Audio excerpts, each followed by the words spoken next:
जय श्री कृष्ण।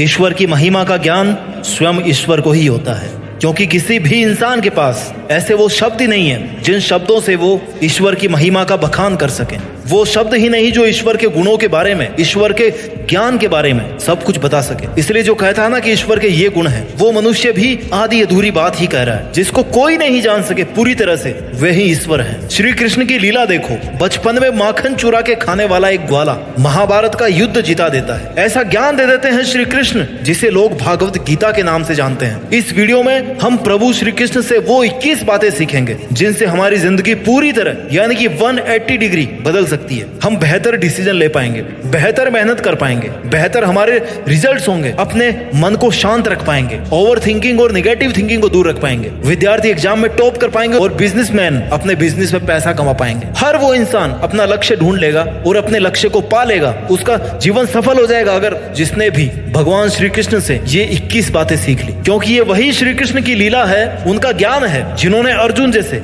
मोह में पड़े हुए योद्धा को मोह से बाहर निकालकर उसको कर्तव्य का पाठ पढ़ाकर महाभारत का सबसे बड़ा हीरो और सबसे बेस्ट फाइटर बना दिया। आपकी जिंदगी की मुश्किलों से सामना करना अर्जुन की मुश्किलों से तो बहुत छोटा है। 21 बातों में तो क्या, श्री कृष्ण 21 जन्म में भी एक्सप्लेन नहीं किए जा सकते, लेकिन फिर भी जीवन छोटा सा है और लक्ष्य बड़े हैं हमारे। तो जितना सार पूर्वक हम सीख सकें, इन 21 बातों को अच्छे से सीखेंगे। सीख नंबर 1 जो हमें सीखनी चाहिए श्री कृष्ण से, गुणों से मानवता की पहचान होती है, बैठने से नहीं होती। विशाल राक्षसी पूतना ने अपने स्तनों पर विष लगाकर श्री कृष्ण को दूध पिलाकर मारने की प्लानिंग बनाई, लेकिन श्री कृष्ण ने यह अवगुण देखने के बजाय यह देखा कि वह माँ की तरह स्तनपान करवाने आई है। इसके बाद उन्होंने उसे असुरी जीवन से मुक्त कर दिया। हर किसी में कमियां और खूबियां होती है। कमियां देखने की बजाय खूबियों को देखकर उसे मोटिवेट करना चाहिए। तू ये नहीं कर सकता, ये कहने की बजाय यार तू इतना तो कर सकता है ना, ये कहना चाहिए। किसी को बुरा बनाकर गिराने से अच्छा है कि उसे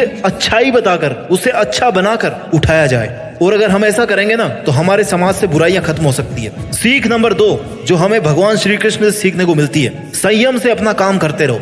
have patience and do your work because work is worship and it leads by patience. जिस मनुष्य के पास सब्र की ताकत है ना, उस मनुष्य की ताकत का कोई मुकाबला नहीं कर सकता। भगवान विष्णु ने श्री कृष्ण के रूप में अवतार लिया था। उस समय कंस का आतंक था। श्री कृष्ण ने कंस का वध कर दिया। इसके बाद पांडवों और कौरवों के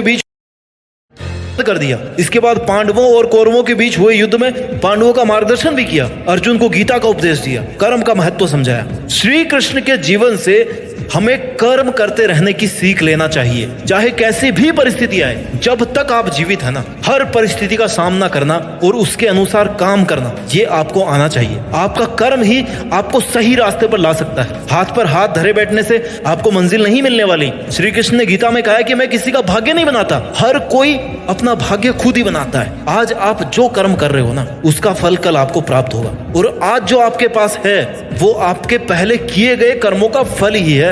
अगर मंजिल तक पहुंचने में वक्त भी लग जाए ना, तो धैर्य कभी नहीं छोड़ना चाहिए। अपनी कैपेसिटी के हिसाब से प्रयास जरूर करने चाहिए। आपका धैर्य आपकी मेहनत के डिटर्मिनेशन को डिसाइड करता है। सीख नंबर 3 जो हमें भगवान से सीखनी चाहिए कि हमेशा खुद को शांत रखें। श्री कृष्ण की बुआ के पुत्र शिशुपाल ने उनका 100 बार अपमान किया, 100 टाइम्स, लेकिन वचन दे रखा था कि बुआ 100 गलतियां माफ कर दूंगा शिशुपाल की। शिशुपाल लिमिट क्रॉस कर गए और फिर भगवान को अपने एक्शन में आना पड़ा। 100 बार सहन किया, कितना शांत रखा बताओ। दुर्योधन के किए गए अपमान को भी वो पी गए। वचन हमेशा निभाना चाहिए, खुद को शांत रखना चाहिए। अपमान का या ऐसी किसी भी बात का जो आपके किसी काम की नहीं, उसका जवाब देकर आपको अपना कीमती समय बर्बाद नहीं करना चाहिए। जब तक आपका काम, आपका टारगेट कंप्लीट नहीं हो जाता, तब तक आपको शांत रहकर लोगों की बातों में ना आकर अपना काम करते रहना चाहिए। कई बार लोग क्रोध में आकर के आपका अपमान कर जाते हैं, लेकिन शांत रहो। हर बात का रिप्लाई करना, तुरंत रिएक्ट करना, ये जरूरी नहीं है। समय आने पर आपके रिजल्ट से उन्हें अपने आप जवाब मिल जाएगा। नकारात्मक विचारों का आना तय है, परंतु ये आप पे डिपेंड करता है कि आप उनको कितना महत्व देते हैं। सीख नंबर 4 जो हमें श्री कृष्ण से सीखने को मिलती है, मीठा बोलें, क्रोध और लालच नहीं करें। मैं श्रेष्ठ हूँ, यह आपका आत्मविश्वास है, लेकिन मैं ही श्रेष्ठ हूँ, मेरे अलावा कोई श्रेष्ठ नहीं है, ये आपका अहंकार है, ये आपका घमंड है। कन्हैया की मुस्कान और मीठे बोल हमें ये सिखाते हैं कि जीवन की सारी समस्याओं का निदान आपकी मीठी वाणी में और आपके मुस्कुराने में है।